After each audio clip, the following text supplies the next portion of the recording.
fuel pump replacements today. We're dealing with a diaphragm inside this pump that actually failed. The stale fuel actually is more than likely what killed it. So this pump is at the end of its life. The fittings are so badly corroded. I mean, I shouldn't be able to do any of this. So yeah, this pump is definitely done. So disconnecting the lines. There's two rubber lines. One is a vent slash return. I think it serves both purpose. With these vehicles, it might just be a vent.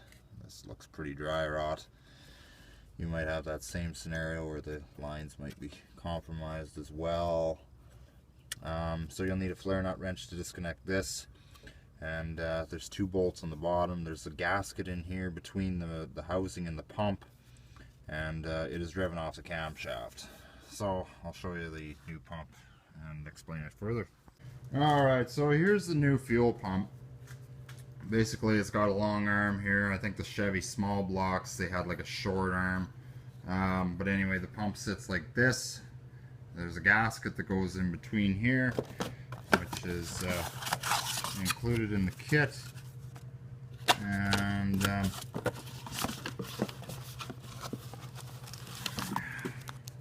yeah, there's your gasket. So pretty straightforward. It's a mechanical pump.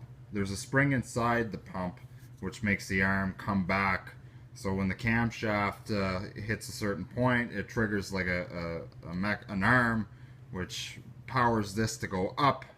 And basically there's a diaphragm inside here which sucks fuel from the tank and delivers it up to the carburetor. Kind of a straightforward thing. I mean, it's about 80 bucks for a new one. It's nothing too fancy. So, but the only thing is you got to be careful when you put one of these in here that you put it in the right way. If the arm isn't right and you start cranking that engine over, that camshaft is pushing against the arm where it's not supposed to be. You could be looking at some engine damage. So you definitely want to let this thing out and take it out and put it in the same way that the other one is. So just keep that in mind. It's pretty straightforward. I mean, there's nothing really to it. But yeah, there's two bolts holding the unit in, and you'll need a flare nut wrench in order to remove your line. Okay, so tucked in way down yonder here, you can kind of take note. You can see where my finger is. You can see where my wrench is lined up. You can get a wrench in behind the bracket that holds the lower bracket that holds the AC compressor on. It's a bit of a tight squeeze, but you will get to it. Alright, so you might actually have better luck if you go at it underneath the belt here. What you could do is slide the compressor forward, slide the belt off, if you want to take the time in doing that. Either way, it doesn't matter, you'll get it eventually. The only thing is right now that I've noticed, you'll have to tap it with a small hammer too if the pump has been on there for a long time. Now I just went ahead and kind of gave it a couple of love taps, you know, and it did loosen off. The only problem right now is that the cam is actually pushing on the pump right now, so the spring is actually kind of semi-loaded. I tried to roll the engine a little bit to try and get the cam off of it, but I mean, anyway, it doesn't matter. We'll just try and, you know, try and set it back the way it was, you know, the way this one is. So anyway, I'm going to undo that top bolt, and we'll remove that pump, and we'll get started on putting the new one in. Alright, so this is where you kind of want to have your eyeballs peeled. Got a little washer here I nearly forgot about. Set it off there. Okay, so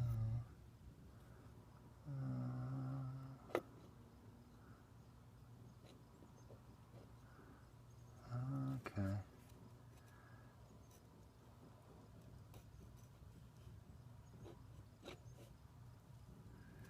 I'm just kind of installing the pump. I'm just trying to look at where the push rod is.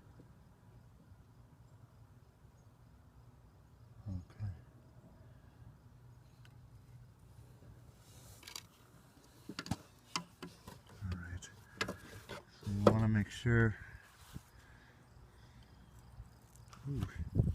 So yeah, there'll be a little bit of residual fuel maybe. Quite a bit. Depends on how long the pump's been working. Oh, smell that stale fuel. Alright, so installation of our new pump. There should be a gasket here too. The gasket might be totally deteriorated, but I mean, you might want to try and scrape the old stuff off if you can. Okay, so our new pump and gasket. And just very easily just slide them over top like that. These gaskets really do not serve a purpose. It's not like there's a fluid, like there may be a little bit of residual oil, but you know, just to lubricate the push rod. But I mean, I don't even think there's, yeah, I can't really remember, but honestly, the gasket really does not serve a heck of a lot. But I mean, I ordered a pump for this car, and on the box it was scratched in blue ink pen that said no gasket. So I kind of, you know, had a little mini heart attack. I walked to the car, opened the box, sure enough, lo and behold, there was actually no gasket in the box. There was a new pump, but the gasket was gone. So the auto parts guy was like, why would they send this over here knowing there was parts missing? So anyway, they ordered me a new one. They delivered it to my shop. Anyway, the rest is history. But like I say, you know, my auto parts guy even said it's like the gasket really doesn't serve any purpose. I mean, you could have gotten away with it, but I don't like missing parts. I like everything complete.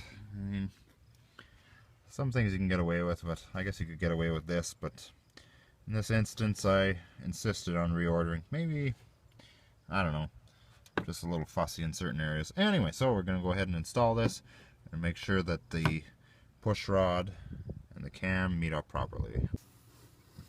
Alright, so basically just like so, if you push on the pump a certain way, you can hear the diaphragm working, you can hear air sucking through the lines.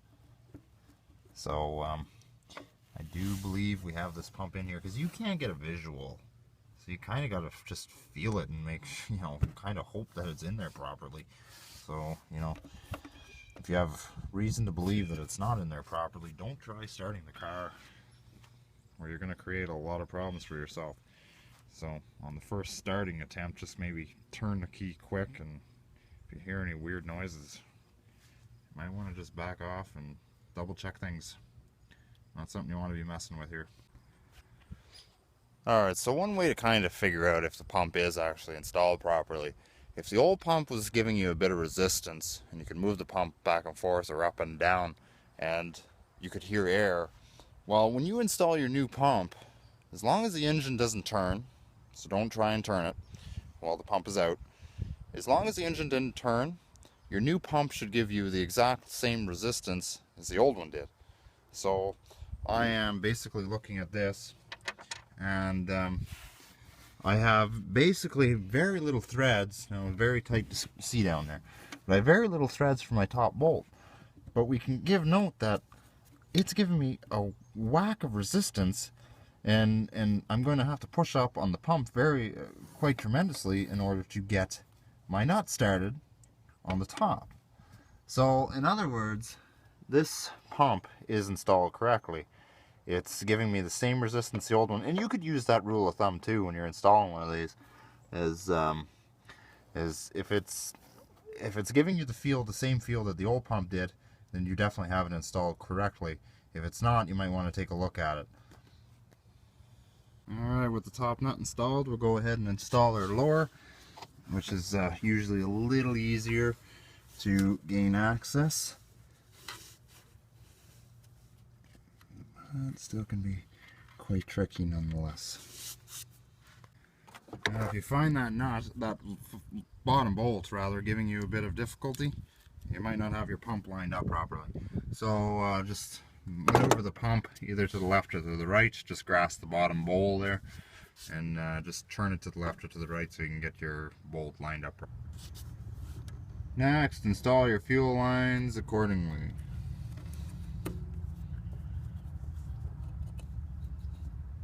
And reinstall the clamps. The clamps are broke, you don't have to get new ones.